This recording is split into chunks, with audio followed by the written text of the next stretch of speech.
People start trickling in. Okay. Good morning. Okay, so it's 10:05. We're gonna get started. Good morning, everyone, and thanks for joining our webinar today for advancing development of minority and entrepreneurship. I am pleased to partner with the DCEO. My name is Chada Satia. I'm the director of the SBDC here in Uptown at the Chinese Mutual Aid Association. I'm also director of the NBDC Neighborhood Business Development Center with the City of Chicago. We are funded in part by the city and also the DCEO and SBA. I'm very pleased to have these great discussions with our friends and colleagues in the AAPI community. I will be explaining a little bit later about what we do and at the SBDC and BACP, but let's go ahead and introduce Edwin Tomlos from the DCEO. Good morning, everyone, and thanks for joining us.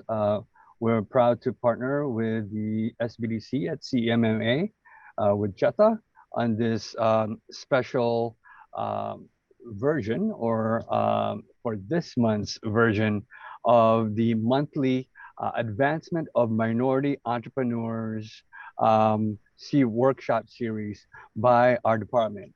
Again, my name is Ed Tumlos, and I am the AAPI Business Development Manager for the Office of Minority Economic Empowerment here at the Illinois Department of Commerce and Economic Opportunity.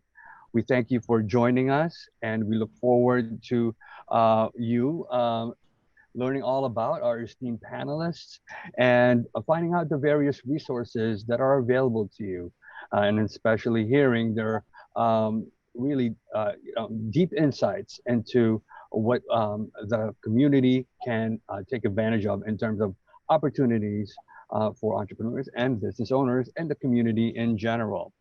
And then as a little bit of a plug here for our monthly series of webinars, we also offer online with OMEE, which is a bi-weekly session that's open to all racial and ethnic minorities, women, persons with disabilities, veterans, LGBTQIA, owned businesses, and all other marginalized groups.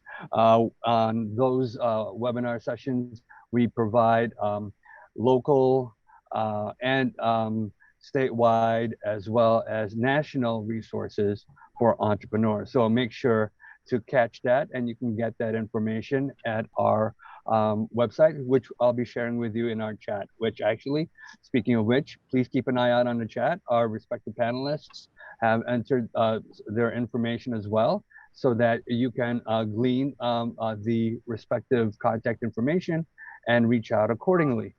And then lastly, one last plug, we have just published on our AAPI landing page information about the closing event, closing of AAPI Heritage Month event, which will be held on the 31st of May from 5 to 8 p.m.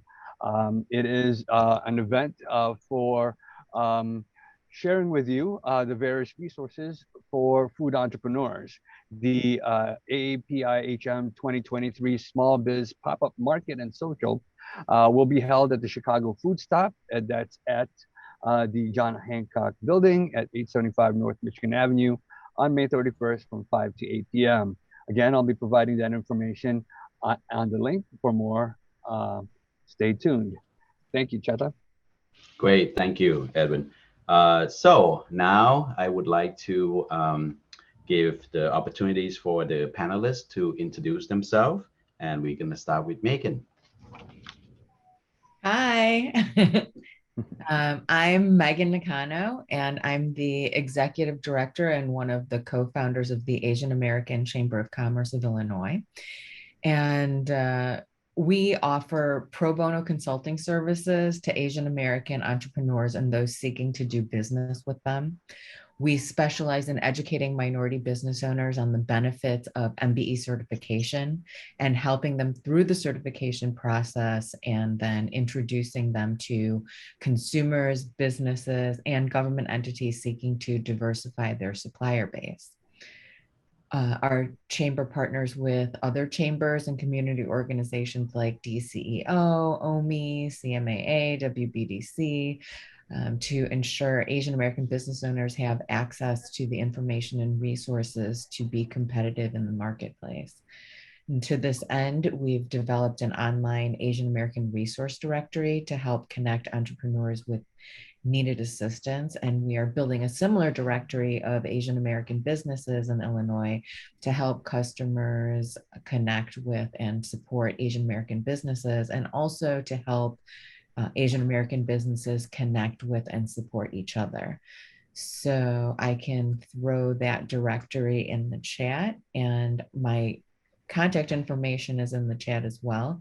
So please do not hesitate to reach out to me if I can ever be of any assistance to you.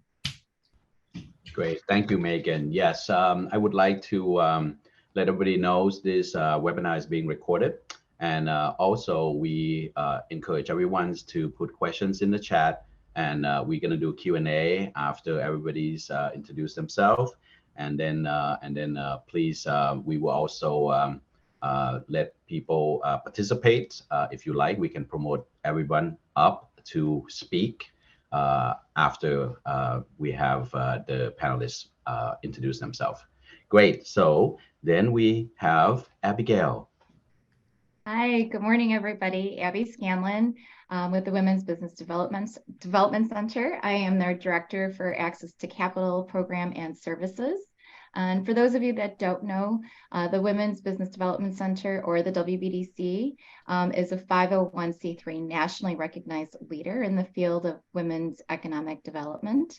And for over 30 years, the organization has provided programs and services to support and accelerate women's business ownership and strengthen the impact of women on the economy by creating jobs, fueling economic growth, and building strong communities. We serve a 9-state region in the Midwest. We've got a couple offices here in the Chicagoland area, as well as the Twin Cities in St. Louis and Milwaukee. And the WBDC supports and accelerates business development and growth, targeting women and serving all diverse business owners. So we don't just help women. I get that question all the time. But essentially, we want to empower our female entrepreneurs and founders to, really show that they can impact their economy and the communities that they live and serve in. So the Access to Capital team is actually one of our 3 pillars that helps our organization deliver this mission, along with having our own portfolio of funds that we can lend with.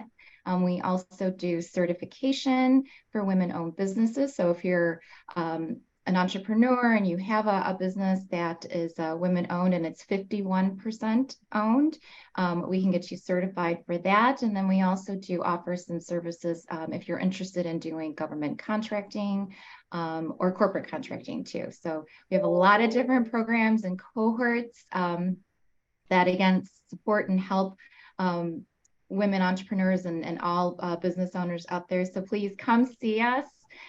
We are here for you, and join one of our many cohorts, because that's one of the big things about our organization, is we really love seeing our business owners network and get to know each other and have some partners out there, because you're not on an island by yourself as a business owner. That's what I always tell everybody. Oh, and I'll put my contact information in the chat.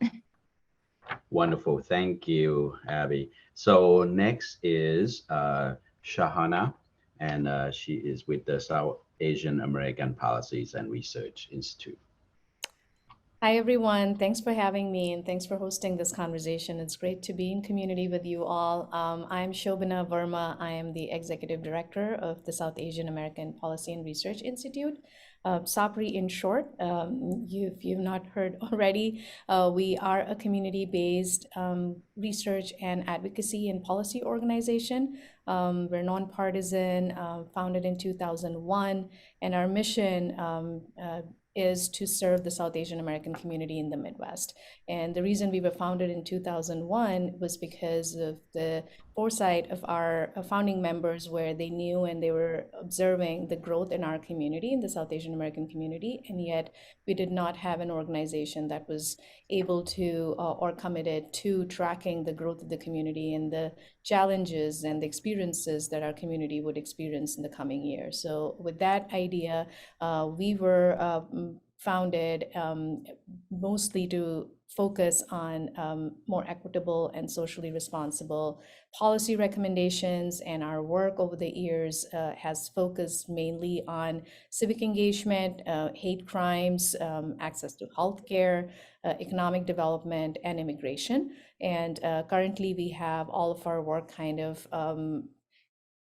organized under 3 key projects that we're focusing on. Our democracy project that mostly focuses on civic engagement, voting rights, and a lot of work we did around census, producing demographic reports, tracking the growth of our community. And our second project is our health equity project, where we're also focusing on data equity and more representation of South Asian Americans in healthcare, clinical research, and also focusing on a lot of education and outreach to make sure that healthcare is a priority for our communities.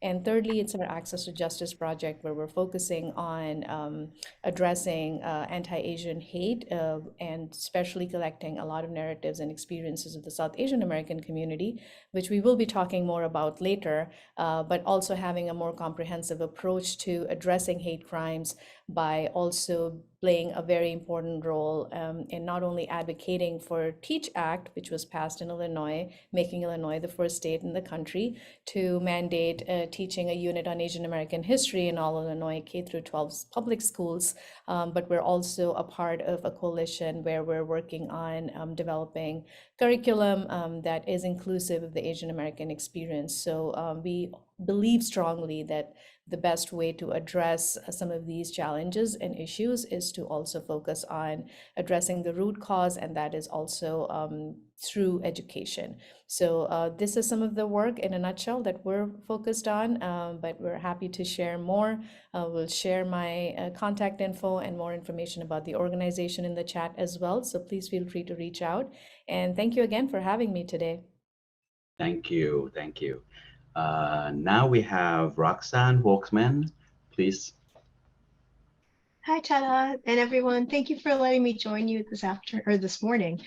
I am the Deputy Director for a very specific office at the U.S. Department of Housing and Urban Development. It's called the Office of Davis-Bacon and Labor Standards. In short, what I and my team does is that we have a portfolio of several $1 billion. We have projects from Nebraska to Michigan, all the way down to Louisiana and Texas and everything in between. And when there is a federal project that's funded with HUD funds, we want to make sure that all of the workers on that project are actually getting paid what's called prevailing wages, that they're getting paid fairly. Now, those prevailing wages are usually union wages, but they're not always in every case. But what we do is prevent contractors and developers from pocketing the difference. And if it doesn't seem to be such a big deal, I actually pulled the numbers this morning, and a laborer in Chicago under the Prevailing Wage Act actually gets paid $80 an hour. So this means that we're trying to prevent developers and contractors from taking whatever share of that $80 per hour that the worker is owed because he or she has earned it, and putting it into their pockets. And we want to make sure that it gets returned to the workers so that they have a living wage, a better opportunity for themselves and their families, and putting money back into the economy. So in terms of working with HUD, one of the important things that I see is that too many minorities and too many Asian Americans are maybe afraid of the types of rules and regulations, and the rules and regulations can seem prohibitive and certainly intimidating for new contractors or contractors who want to take advantage of some of these open contracts, open subcontracts. that are, like I said, in the billions of dollars. So what I'm hoping to do is not only protect the workers, we certainly do Asian American outreach for workers' rights, depending on the area. For example, in California, and there's a large Filipino and a large Chinese community that's involved in the construction industry. The Hmong are up in Wisconsin, Minnesota. But what we want to do, in addition to protecting those workers' rights, is really reach out to smaller mom and pop shops or mid-size Asian American owned companies and find a way for them to get over this intimidation of the rules and regulations that almost feel like, like, oh my gosh, there's so many, and how am I going to swim through all of that? We want to share with you information. We want to help you get through all those different pieces so that those companies can also participate in federal contracts. And I worked for a senator many years ago, and you'll see the Asian American leadership back in the 90s were those that actually participated in federal contracts. And those are the ones that the politicians had actually listened to. And now we're at the point where we can get more and more Asian American contractors at every level of contracting in state, local, and especially federal governments. I'm looking forward to actually being able to help that process, that journey. Great. Thank you so much, Roxanne. So I also would like to let everybody know about Chinese Mutual Aid Associations, our nonprofit, and the various things that we do. So we offer different programs like adult education, in-home services, citizenship and immigration, social services, employment services, and youth program. And of course the SBDC, which is serving the small business, and also the NBDC, which is also serving the small businesses.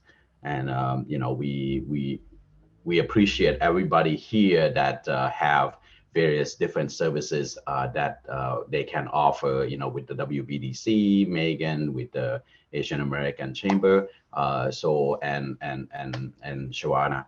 And I think that all of us can help and support everyone. Like with the SBDC network, for example, we also have the PTAC, which is the government help small businesses do the government contracting.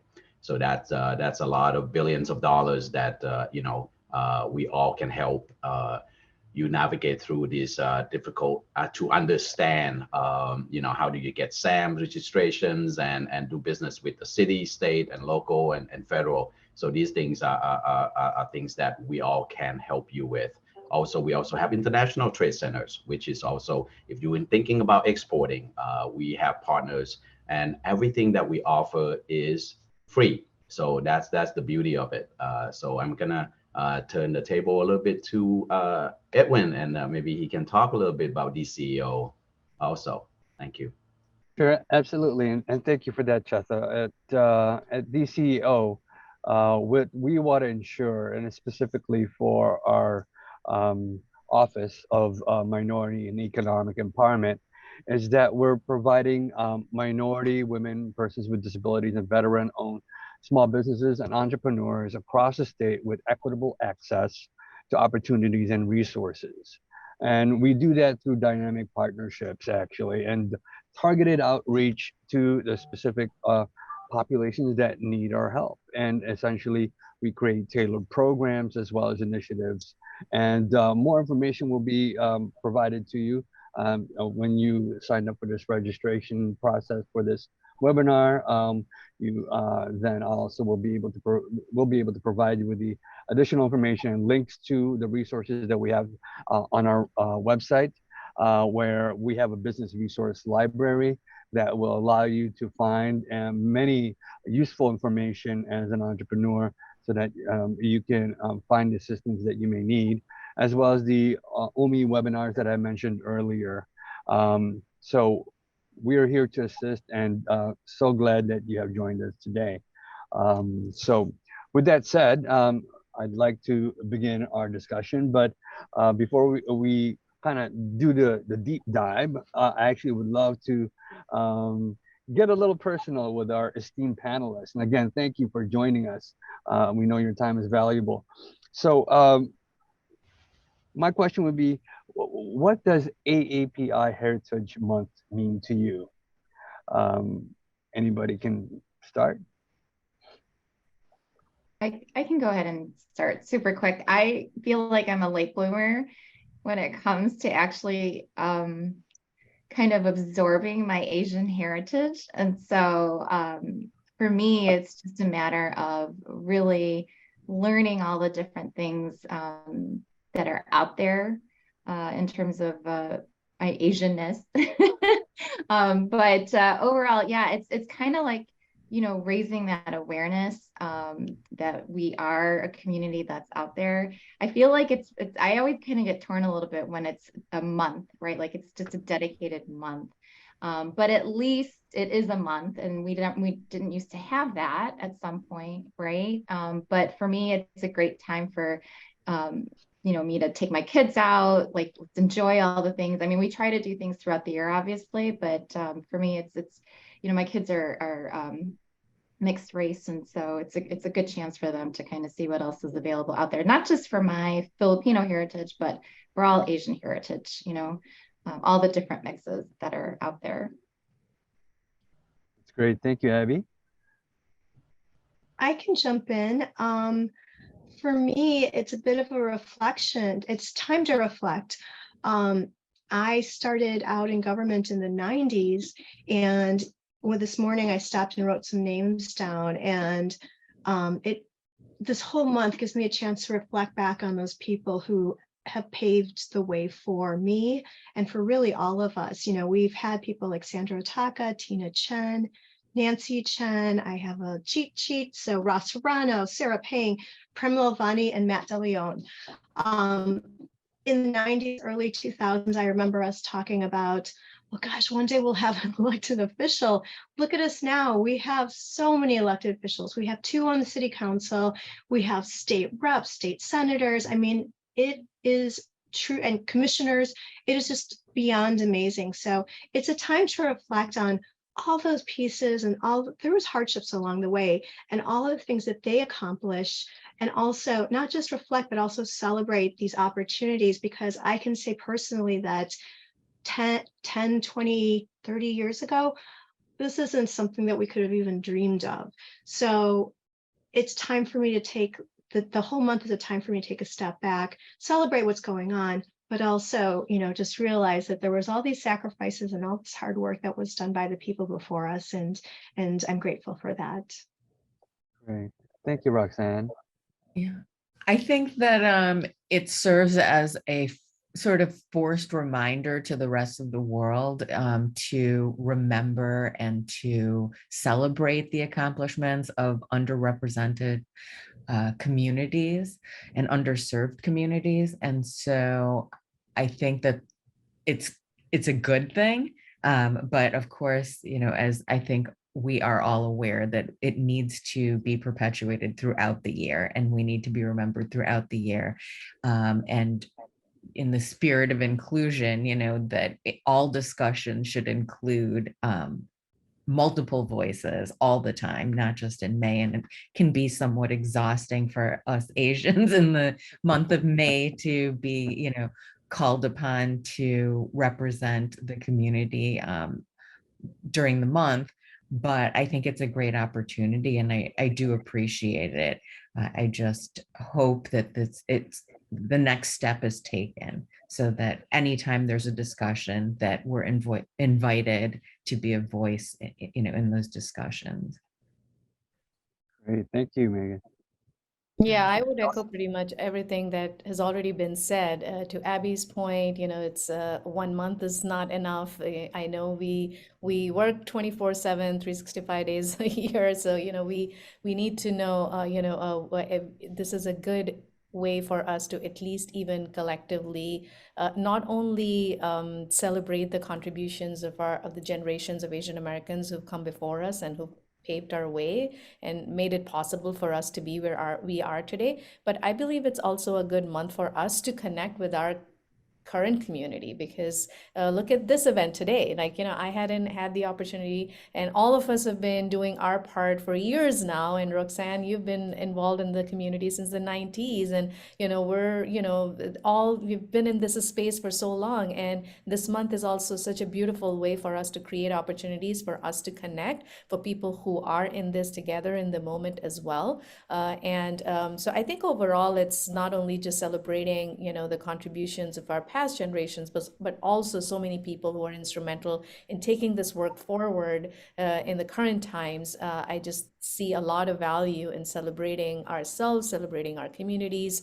And this month just happens to be that great excuse. So I'm really glad to be a part of this. And it actually reminds me of a quote from our president. And, for me as an immigrant, I grew up in India, and I've been here now maybe 20, 22 years in the US. And for me as an immigrant, who would have imagined that I would be celebrating Diwali with our president in the White House, right? For example. So this is not just, this is a testament of what our communities have achieved and done over the years to get us where we are today. And he made a comment, and, I would like to quote him in terms of, as, we were celebrating Diwali, it's not only marking the victory of light over darkness, but it's also a reminder that we all have the power to bring light to the world, wherever we are, whether in the US or around the world. So when he said that, I'm like, I hope in today's times, I know we are living in also some of the most challenging times because of some of the issues that we will continue to, discuss as this webinar goes forward. But I think just reminding ourselves that we all have the power to bring light into the world and be together and be in community and work together and collaborate. I think this is another excuse for us through this month to celebrate and just stay committed to it, because it's hard work. It doesn't come easy. It hasn't come easy. So it's definitely a great excuse for us to do that. Thank you, Shobana. And that is, in a sense, in a microcosm of how I think we all collectively feel that, and that's why I'm so thankful for all of you, because I know I'm personally thankful to have gotten to know all of you, and I am duly respectful of all your respective efforts through your support and advocacy for the community. And I think that it's powerful, and it's come a long way. The community's come a long way, but we still got a long way to go as well. And I am thankful for that. And absolutely, we are not Asians in just 1 month. We are Asians year round, and we will celebrate that and accordingly. And fortunately, I feel fortunate in a sense, because as the first AAPI Business Development Manager for DCEO, my position was recently created due to the advocacy of our Asian American Legislative Caucus, which has grown from 1 to 3 to now 9. And as my colleagues like to say, it's about time, number one, but number two, that not only will be doing advocacy work for this month, but I will be doing it year round. And so you will hear from me definitely, ladies. So I thank you for your respective comments and insights. And I now hand it back to Cheta for the next question. Thank you. Thank you. Yes, I just want to add one thing before we ask the next questions, is that I think, to what everybody said, it's very important to be counted, to be, on the table, right? To be invited. So I think we all, as individuals, organizations, and state representative, or any capacity that we are, I think we need to show ourselves and go vote and be out there and represent us, because again, right, I'm the first SBDC that is being led by an Asian organizations in the whole state of Illinois, and so that's we shouldn't be the first. We should always be there, right, on the table. So I think that's very important. So that kind of also lead me into the next question for the panelists, is that with the incident of hate and violence against AAPIs continue to plague our community, how has it impacted you personally, and what you do? So please feel free to jump in. Well, my I first thought when I heard that question was that I think probably the hate and the violence has been there all along. And it was a light was kind of shined on it during the pandemic with the anti-Asian rhetoric coming from the top, and the media coverage that it got. And I think it was almost therapeutic for some Asian communities to have this exposed, something that we know has been out there and kind of like underlying. And now that it's been acknowledged by the media, I think the silver lining is that now there's more attention on it, and there's going to be more support coming to Asian American organizations that are fighting for justice for us. And I think that if we can jump on that momentum and not let that fade out and use this as a teaching moment to show that, yeah, racism still exists, and that Asians, although we're seen as a model minority, we're still discriminated against. We still lack opportunities and access to institutions, and that we are suffering from institutional racism and systems that are keeping us down and preventing us from participating fully in society. And so I think that although it was a very painful time for all of us, and we still have a lot of work to do, I think that we can see it as an opportunity. Great, thank you, Megan. Yeah, that's a great insight. I can share a little bit about, in general, how I feel personally, and then, of course, for our community, because to Megan's point, this is not a new phenomenon. And, you know, our organization was founded in 2001, which was before 9/11 happened. But then when 9/11 happened, we realized that, you know, and it's not news to us in terms of how South Asian Americans were impacted post 9/11, but that's also, again, you know, a reminder for us that we've been through challenges. You know, we talk about immigration, right? There's a history. So, you know, we need to be aware of the history of our community's experiences, and all of these manifestations are, you know, just kind of like a part of this experience and process that we've been through over time. And I think the pandemic has just kind of like amplified this racism and xenophobia that we know have already always existed, and we've experienced it. And I was looking at some stats about the FBI reporting, like, you know, 13% rise in hate crimes in 2020, but then hate crimes against Asian Americans actually rose by 70+%. So we know that our communities are hurting, our communities were targeted, and over time, you know, again, this experience never really fully went away. But for us, it's, you know, it's important for us to collectively respond to it in a more responsible way, which is a good sign, which I think I see there is an effort to address this issue, because it's deeper than what it actually looks like at the surface level. You know, it's systemic, it's, you know, very, you know, it's traumatizing for our communities. And I can bring that again to a very, you know, at a personal level. I have senior parents who live in San Francisco. And my parents, one thing they love about their day-to-day routine is their mobility. Like, they like to go out, they like to be out and about, take care of, you know, their day-to-day needs by themselves, be independent. But then, you know, we had to kind of like, you know, really, we sort of got on their nerves by, you know, they started pushing back, like, why do you guys keep reminding us to be careful? Like, we know how we can take care of ourselves. But, you know, I'm like 70 years old, or I'm 80 years old, and, you know, I don't need to hear from you how to be safe. But as a child, it was stressful, because, and it was for my siblings too, because, you know, we all were very, very careful. So this is for our parents, you know, where we started feeling that insecurity, where how important it was for us to remind them, even though they were doing their best to keep themselves safe and responsible.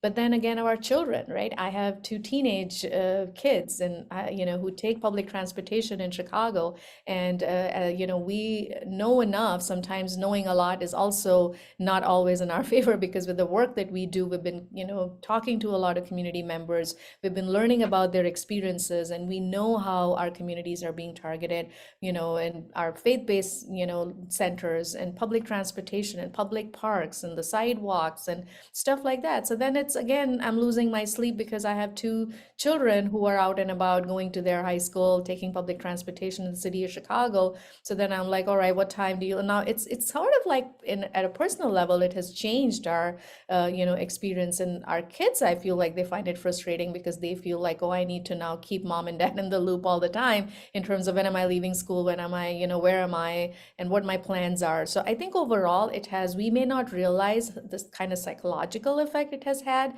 on ourselves as an individual.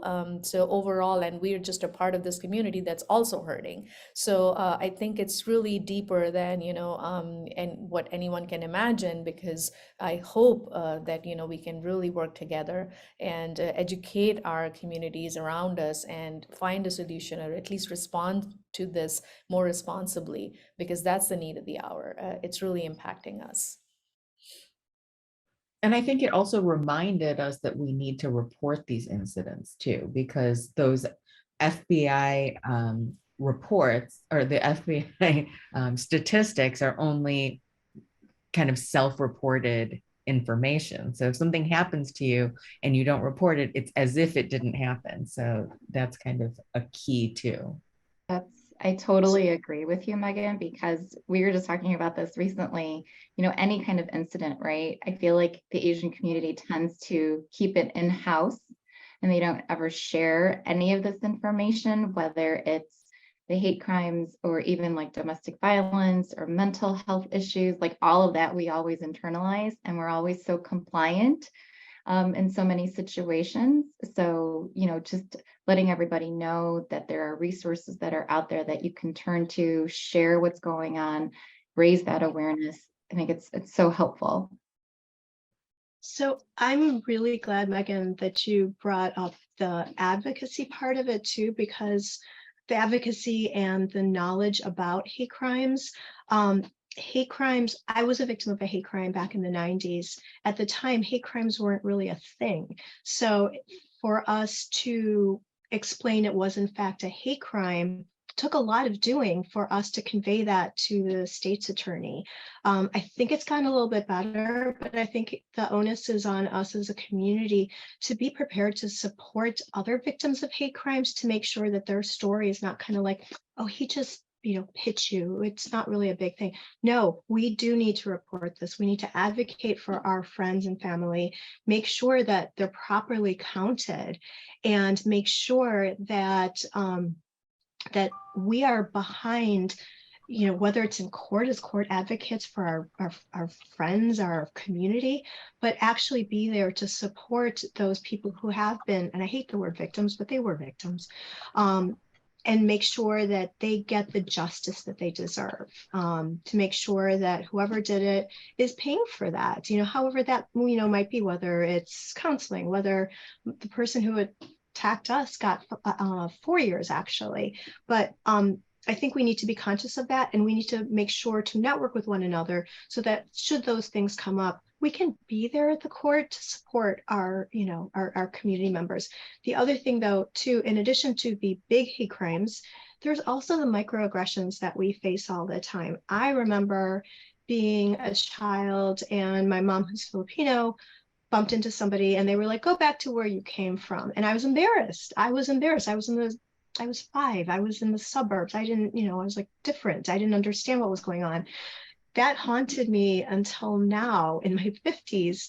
And I just think of all the young children that are out there that experience this and don't really know how to cope. How do we, put pride into them and put, this knowledge that they're not alone into them, so that they don't have to, if they face the microaggression, they know they're not alone. They're given the tools to make sure that the mental impact and the trauma that happens because of it can be addressed and can be shared among all of us. And we're there to support the children as well, so that they don't grow up to be now I'm a 53-year-old person who's like, gosh, I wish I was able to say something to that woman. I was 5, I couldn't, but it's haunted me and I've regretted it. But what can I do now? I can make sure that should anyone else kind of experience that, I'm there like, no, that's not right. I'm not going to let somebody say something like that. So I think there's a responsibility on a small level and on a bigger level. Thank you. Thank you. I think I wanted to lead back to Edwin for the next questions, please. Thank you, Chetha, and those were very powerful personal insights, and thank you. And to continue or push forward or go back to the theme of this webinar, which is advancing the AAPI community through opportunity, and obviously fighting through the challenges that we just spoke about.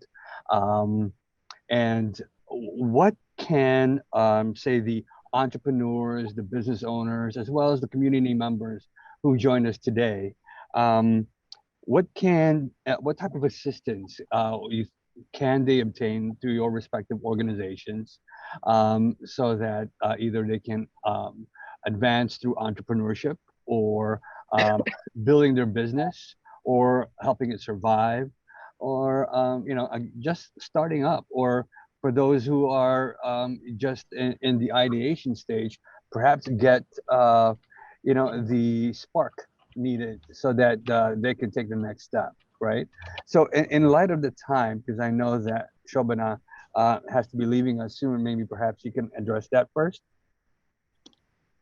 Sure, thanks. I'll leave some of the, I believe the assistance that's available for small business owners to other experts here in the room, because we do not, necessarily as an organization work with small business owners or, help with all of the logistics.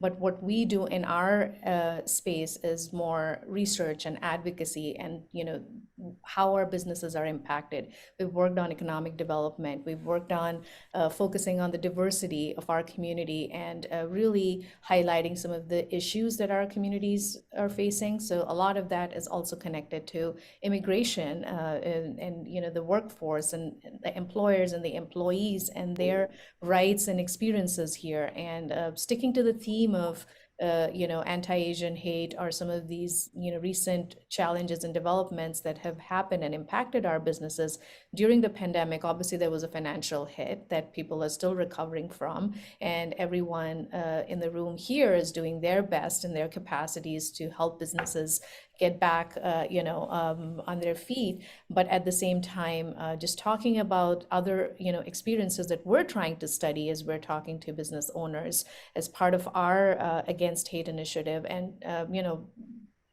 excellent point in terms of underreporting. Like, we talked to the city of Chicago, and we found out that only, I believe, 18 hate crime cases were reported in the city of Chicago between 2012 and 2020. So what is our reaction to that data, right? If we're looking at 8 years and only 18 hate incidents, and coming from a community that we work so closely with, we know the impact that our communities have had. So when we're talking about that, at least from our perspective, we've talked to a lot of small business owners, given the current environment as well. And that was also because we were contacted by small business owners because they're hurting, and they had, questions and concerns, and they felt like there was nowhere to go. And when we started calling, and we also started contacting small business owners to learn more about their experiences as a result of the pandemic, especially. And we were told, like, oh my God, we felt like we've been living in this bubble. All of this has been, we've been suppressing all of our experiences because they're afraid of the authorities. They're afraid of reporting their experiences to the police, which is unfortunate. But we know so many reasons why a lot of immigrant community members do not trust authorities and do not report or do not engage in these conversations, because we don't want to bring undue attention towards ourselves either. So in our effort, in terms of what we're able to provide, I'll share the link to this community-based survey that we're doing, where, again, because underreporting is a huge concern. And what we're doing through our work is really engaging our community members, business owners, to hear about their experiences. And it is sad to hear when a small business owner in the loop in the city of Chicago says, well, we've had X number of experiences few things that we've now learned is when I close my store and walk on the sidewalk, I have stopped taking a bag with me because I feel like maybe I become a target because I'm carrying a bag.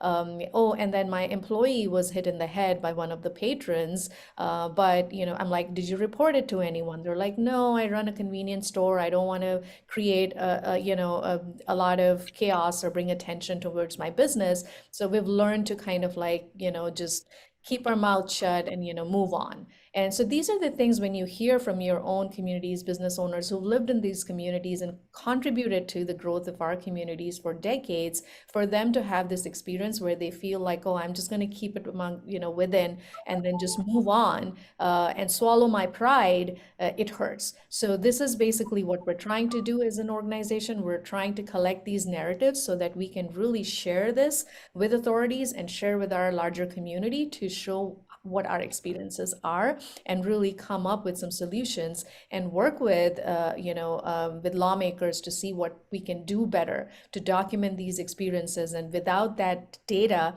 we really will not be able to have a solution to an issue.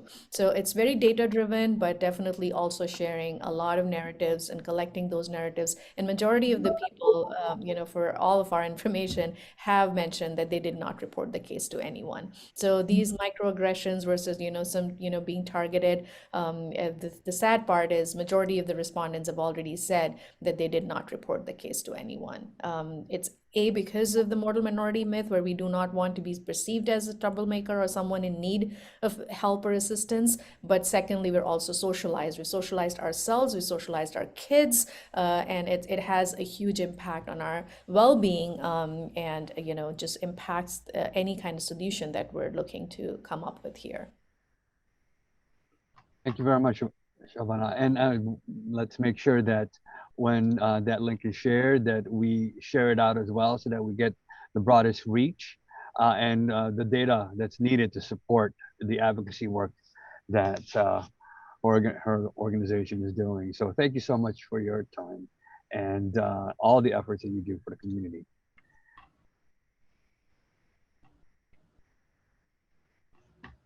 So, sorry, so for business owners out there, I think that was the question. I got so enamored by Shovana's response. I was like, oh, she said so many great things there. But for business owners overall, my organization, I mean, we literally help business owners from that. I think somebody mentioned it earlier, seed stage to establish to even businesses that are looking to, pass the business on to their families and et cetera. So there's a lot of resources that are out there. You don't necessarily have to come to us, the WBDC, but, really hope that you all do take some time to check us out. But overall, I think, whenever I talk to entrepreneurs, go to whoever you're comfortable with in terms of like your community feel or who you, really feel is going to help you and understand you as a business owner. I don't want to kind of monopolize the rest of the minutes here, but I mean, this is always my big thing. I think all of us do, not all of us, but a lot of business owners do feel like they're in a bubble when it comes to, the everyday grind of running their business. So for entrepreneurs that are out there, you're not alone. I constantly tell everybody that, reach out. Megan's got a great network of folks that, great directory that, she can share. Chada's a great resource to help you business plan. I can help you find resources for capital, which is always needed, right? So, there's just so many things that are available out there for all of our business owners. I don't ever want them to feel like they can't do anything or they can't turn to anyone. So I think that's a great point, Abby. There are so many resources out there. Both WBDC and CMAA have small business development centers, which is a great resource. I'm a former SBDC director from back in the day, and they really are there for you. They provide free consulting services from startup through, growth stage, which is, I think that the problem is that with the Asian American community, sometimes they self-select out of these services. Maybe either they don't know about them or they have heard of them, but they're not sure that it's for them, or that, or there's some sort of hesitation with using them. But the fact of the matter is that your tax dollars are paying for them. And so you might as well take advantage of them. There's the SBDC network, which falls under a grant from the Small Business Administration, and it kind of trickles down through the state and winds up in community organizations. There's also the Minority Business Development Agency, which I've also worked for, and they specifically have services for minority business owners. They also have business development centers, which are free, and you should definitely feel comfortable taking advantage of those services. The IRS has free services for people, business owners who are looking for tax service, and many of the government agencies have free programming. The city of Chicago has free programming, business development centers throughout the city, and they're housed in a lot of chambers of commerce or other community organizations. So that's why I created the directory, to help you kind of locate them based on what kind of assistance you're looking for. But, Abby mentioned also that, business owners, the biggest challenge, I think, is time. So taking the time to spend on developing your business, obviously it feels like taking time away from making money. But I think the most successful businesses that I've seen are the ones who really embrace these organizations who are trying to help, and really spend time getting to know those networks, and connecting with other business owners who are doing similar or complementary stuff. And I think that you get into it what you put into it. So you just have to. Just one little thing to add to that too, like, let us help you navigate these things, right? Give one of us a try, or all of us the try, and then help, let's help you navigate it, right? Because I think that's the toughest thing, is everyone always says to me, like, I didn't know how to navigate contracting, or I didn't know how to get in front of the city or the state or whoever, right? We all have those experiences, or all of our advisors have that high level of experience and have helped many other business owners. So let us, use that knowledge, and it's free. Those are your tax dollars in use, right, everyone? So please, just reach out, let us kind of help you co-pilot those situations with you. And I'm looking at it from a federal standpoint, from within the government. So there's a couple other things we can do, kind of big picture as a community. And I know there's a White House, AAPI right now, under formerly George Moe, but now Doug Nguyen.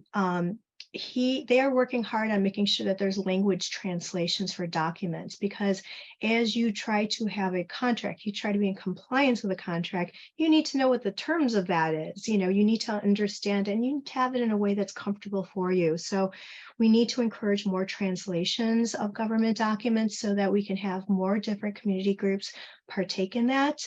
The other thing I would recommend is get yourself on as many mailing lists as possible.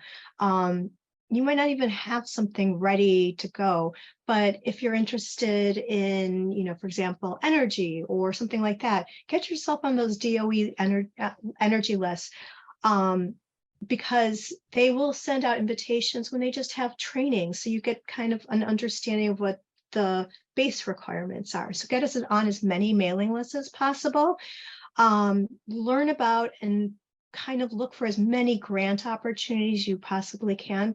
Do web searches, federal grants. Get away from all the the sponsored spam ones, but anything that ends in a .gov means that it is absolutely a federal official website. And then finally, I think we need to just continue to have more and more Asian Americans in government. And I think the benefit of having them in government is twofold. And it could be in elected levels, which is fantastic. But even within government, I think that the benefit is one where we bring back representation of our communities to the government, so that as they're sitting at the table making policy decisions, we're saying, well, this is how this would affect our community. So this is something you need to, pay attention to. But on the other hand, as an Asian American, I get to bring information back to the community. So for example, we have a developers networking session. It's a forum coming up. If there's small developers that want to kind of get into the business of doing housing or construction or any urban development, there's one coming up on June 1st. So I can bring that back into the community and share that information with them for networking, for them to get their feet wet, for them to, just kind of see what resources are available. So, language translations, get on mailing lists, and just kind of do a little research about the opportunities. And then finally, having more Asian Americans in government so that the information can flow both ways is kind of critical for us to have more contract opportunities. Fantastic. Thank you, everyone. Truly appreciate your insights. And at the end of the day, I think we are all benefiting from the opportunities that we can all share with each other and hopefully uplift our community and give everybody the equal footing that they deserve, because truly these are your dollars and you should benefit from them as well. And so we are here to advocate for you and to provide you with the information, as well as make sure that when such as the B2B grant that just came about, right, that you are all aware of it, but also too that you can fill out the application accordingly and be knowledgeable to the extent that hopefully that you are going to be a successful applicant. And so you have a wealth of, fortunately, some great resources here today, and also out there, as our panelists have mentioned, to do your own homework. But I would be remiss if I didn't let Chetha also chime in and mention about the great services that his organization offers. Thank you. And, I think I, speak the same with everyone that mentioned, reach out to us. We are here to help, and we would love to connect you with the right people. We don't know everything, but the great thing is that we have all these networking events and all these network in the AAPI and many others. We have over 1,000 SBDC across the country. If I don't know something, I know how to find those information for you. So same thing with WBC and Megan. So please reach out to us, and I wanted to respect everybody's time. So thank you so much again for sharing your time with us, and thank you for the small businesses that are here and the panelists. I will close out these webinar. And again, Edwin, any last words? No, thank you. We are truly honored to have all of you panelists, as well as my co-host here today, for your great insights. And you are truly a credit to our community. Keep up the great work, and looking forward to the next time that we can do this. Sounds great. Thanks, everybody. Have a wonderful. Yeah, by the way, we're sending out information about newsletters and what have you. I think if you signed up, Chetha, you'll be emailing out information, right? So we'll be sharing the information, no worries. We wish we had time for a Q&A, but unfortunately, we had so much great insights from our that we wanted to share with you. So we'll share with you the recorded link so you can catch all the great information, and looking forward to connecting with you on another level. Yeah, and any of the presenter, if you guys want to send me any updates or anything that you want to share, then I can gather everything and then push it out one time for everyone, including your contacts. So thank you. Thanks, Chetha. Thanks, Ed. Thanks, everyone. Thank you. Bye-bye. Bye. Thanks a lot.